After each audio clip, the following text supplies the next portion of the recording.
যদি আপোনাৰ হাতত এখন ৰেচন কাৰ্ড আছে তেন্তে আপোনাৰ বাবে এই ভিডিঅ'টো অত্যন্ত আৱশ্যকীয়। যদি আপোনাৰ হাতত ৰেচন কাৰ্ড নাই তেন্তে এই ভিডিঅ'টো আপোনালোকে চাব নালাগে, ইয়াৰ পৰাই আঁতৰি যাওক। মেইনলি ডাইৰেক্টলি এটা কথাই কম, যিসকলৰ ইণ্টাৰেষ্ট আছে সেইসকলেহে এই ভিডিঅ'টো চাব আৰু ৰেচন কাৰ্ড থকা ব্যক্তিসকলৰ বাবে অত্যন্ত আৱশ্যকীয় এই ভিডিঅ'টো, কাৰণ আপোনালোকে এতিয়া 20,000 টকাকৈ লাভ কৰিব। 20,000 টকাৰ এটা নতুন স্কিম ওলাইছে, গতিকে কোনসকল ব্যক্তিয়ে লাভ কৰিব সম্পূৰ্ণ ডিটেইলছত আজিৰ এই ভিডিঅ'ত জনাম। গতিকে মই মিঠুৱে আপোনালোকক আজি এটা অত্যন্ত জৰুৰী গুৰুত্বপূৰ্ণ স্কিমৰ কথা ক'ম। আপোনালোকে শেষলৈকে চাব। যদি ফেচবুকত চাই আছে পেজখন ফলো কৰিব আৰু যদি ইউটিউবত চাই আছে তেন্তে আপোনালোকে ভিডিঅ'টো শ্বেয়াৰ কৰাৰ লগতে এটা কমেন্ট কৰিবলৈ নাপাহৰিব। এতিয়া চাওক, আপোনালোকে 5 লাখ টকাৰ সুবিধা লাভ কৰে যিসকলে বিনামূলীয়া চাউল পায় ৰেচনৰ যোগেৰে। তেওঁলোকে মানে যিসকলৰ ঘৰত ধৰক কাৰোবাৰ বেমাৰ হয়, এইটো কথা সকলোৱে জানে, বেমাৰ হলে 5 লাখ টকালৈকে চৰকাৰে সুবিধা আগবঢ়াইছে। আৰু এতিয়া আপোনালোকৰ 20,000 টকা আপুনি কেনেকৈ লাভ কৰিব? ইয়াৰ বাবে এটা গোপন তথ্য আছে, এটা গোপন স্কিম ওলাইছে, আপোনালোক বহুতে হয়তো নেজানে। গতিকে এই 20,000 টকাৰ লাভালাভ উঠাবৰ বাবে আপোনালোকে এই কামটো কৰিব লাগিব। মই মোবাইলৰ স্ক্ৰীনত আপোনালোকক ভালকৈ A to Z আপোনালোকক বিৱৰণ দিম আৰু এই কথাটো বহুতে নেজানে। গতিকে কেনেকৈ কি কৰিব লাগিব আহক মোবাইলত মই দেখুৱাই দিবলৈ চেষ্টা কৰিম। এতিয়া মোবাইলৰ যিকোনো এটা ব্ৰাউজাৰ অপেন কৰিব। ব্ৰাউজাৰটো অপেন কৰি আপোনালোকে গুগলত লিখিব। চাওক, মই ডাইৰেক্টলি মাই স্কিম মাৰি দিছোঁ। মাই স্কিম আপোনালোকে এনেকৈ সাৰ্চ কৰিব। মই লিংকটো বাৰু ডেছক্ৰিপশ্যনত দি থৈছোঁ। আপোনালোকে ডেছক্ৰিপশ্যনত এই লিংকত ক্লিক কৰি আপোনালোকে ডাইৰেক্টলি আহি যাব পাৰিব এইখন পেজলৈ। আপোনালোকে এইটো যিটো লিংক দেখিছে এই লিংকটোত আপোনালোকে ক্লিক কৰি দিব। এই লিংকটোত ক্লিক কৰি দিয়াৰ পিছত আপোনালোকে এনেকুৱা ধৰণৰ এখন এণ্টাৰফেচ দেখিব। এই এণ্টাৰফেচখনলৈ অহাৰ পিছত আপোনালোকে ইয়াত এইটো আপোনালোকৰ যি 3 ডট আছে আপোনালোকে ইয়াত মন কৰিব। এই 3 ডটত ক্লিক কৰি আপোনালোকে ডেস্কটপ সাইট কৰি ল'ব।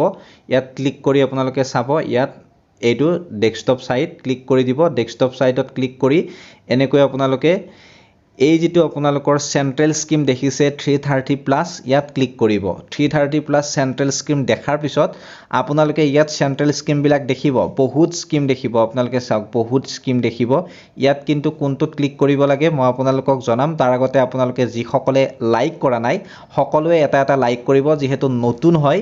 গতিকে সকলোৱে উৎসাহিত কৰিব। সকলোকে বাৰম্বাৰ কৈছোঁ, লাইক কৰিব, পেজখন ফলো কৰিব বা ভিডিঅ'টো আপোনালোকে শ্বেয়াৰ কৰিব। এতিয়া এই যিকেইটা স্কিম আছে এই স্কিম কেইটাৰ ভিতৰত আপোনালোকে কোনটোত এতিয়া ক্লিক কৰিব আপোনালোকে এবাৰ জনাব পাৰিব নেকি কমেন্ট সেকশনত? যদি পাৰে কমেন্ট সেকশনত জনাই দিবচোন। এতিয়া মিনিষ্ট্ৰী অফ ৰুৰেল ডেভেলপমেণ্ট মই আপোনালোকক জনাই দিছোঁ 12 স্কিম। ইয়াত আপোনালোকে দেখিছে, ইয়াত আমি ক্লিক কৰি দিলোঁ। ক্লিক কৰি দিয়াৰ পিছত আপোনালোকে এনেকুৱা ধৰণে স্ক্ৰল ডাউন কৰিব। স্ক্ৰল ডাউন কৰিব, স্ক্ৰল ডাউন কৰিব, স্ক্ৰল ডাউন কৰি আপোনালোকে গৈ থাকিব। গৈ আপোনালোকৰ ইয়াত 1 2 দেখিছে, এই এৰো চিনটোত ক্লিক কৰি দিব।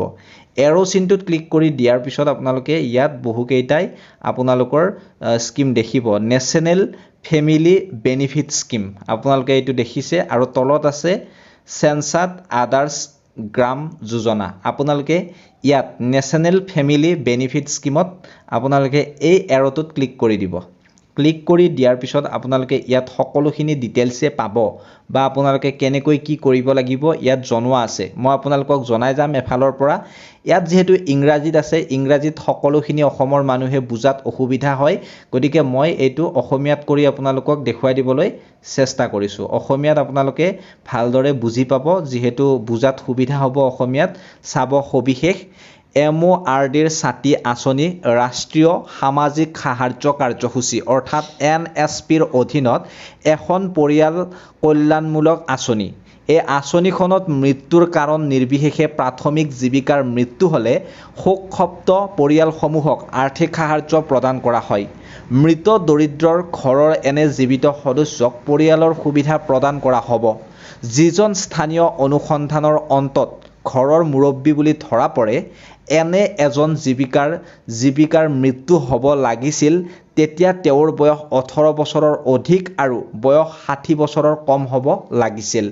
যদি 18ৰ পৰা 60 বছৰৰ ভিতৰত মৃত্যু হয় তেন্তে আপোনালোকে এই পইচাটো লাভ কৰিব। আৰু লাভালাভসমূহ ইয়াত আছে, আপোনালোকে চাওক। 20,000 মৃত দৰিদ্ৰৰ ঘৰৰ এনে জীৱিত সদস্যক এককালীন সাহায্য হিচাপে দিয়া হ'ব, যিজন স্থানীয় অনুসন্ধানৰ পিছত ঘৰৰ মুৰব্বী বুলি ধৰা পৰে।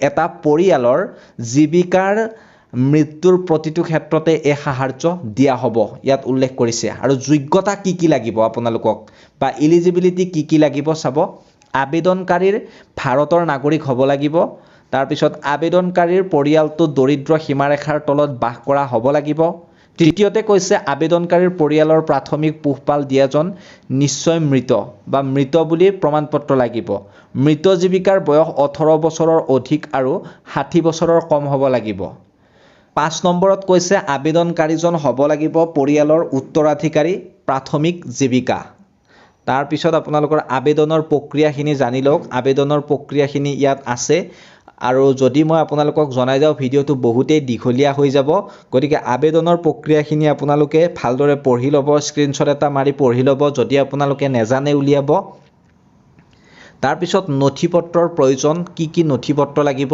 আপোনালোকক জনাইছো মৃত্যুৰ প্ৰমাণপত্ৰ পৰিচয়ৰ প্ৰমাণপত্ৰ ঠিকনাৰ প্ৰমাণ পৰিয়ালৰ বিপিএল কাৰ্ড বা ৰেচন কাৰ্ড মই আপোনালোকক কৈছো ৰেচন কাৰ্ড থকা সকলে পাৰিব পৰিয়ালৰ আইডি বা সদস্যৰ আইডি লাগিব পৰিয়ালৰ সদস্যৰ সৈতে জড়িত থকা নথিপত্ৰসমূহ প্ৰদান কৰা হ'ব পৰিচয়ৰ প্ৰমাণ তাৰ পিছত ঠিকনাৰ প্ৰমাণ বয়সৰ প্ৰমাণ পৰিয়ালৰ আইডি আধাৰ বীজযুক্ত বেংক একাউণ্ট অৰ্থাৎ আধাৰ লিংক থকা বেংক একাউণ্ট আৰু পাছপোৰ্ট আকাৰৰ ফটো লাগিব তাৰ পিছত আপোনালোকে বিশেষ জনাৰ একো মানে নাই ইয়াত আৰু এইখিনি আপোনালোকৰ জানিব লগা আছিল আৰু আগন্তুক সময়ত কেনেকৈ এপ্লাই কৰিব লাগে সেয়া মই আপোনালোকক জনাই যাম গতিকে যদি ভাল পালে ভিডিওটো শেয়াৰ কৰিব আৰু আপোনালোকে আপোনালোকৰ বন্ধু বান্ধৱী সকলৰ মাজলৈ ভিডিওটো শেয়াৰ কৰিব এনেকুৱা ধৰণৰ ভিডিওসমূহ আপোনালোকে ৰেগুলাৰ পাই থাকিব একেবাৰে সহজ সৰল ভাষাত মই জনাই যাম যদি কিবা অসুবিধা থাকে যদি কোনোবাটো পইণ্ট আপোনালোকে বুজি পোৱা নাই তেনে কমেন্ট সেকশনত কমেন্ট কৰিব সকলো কমেন্টৰ ৰিপ্লাই দিবলৈ মই চেষ্টা কৰিম ধন্যবাদ জয় অসম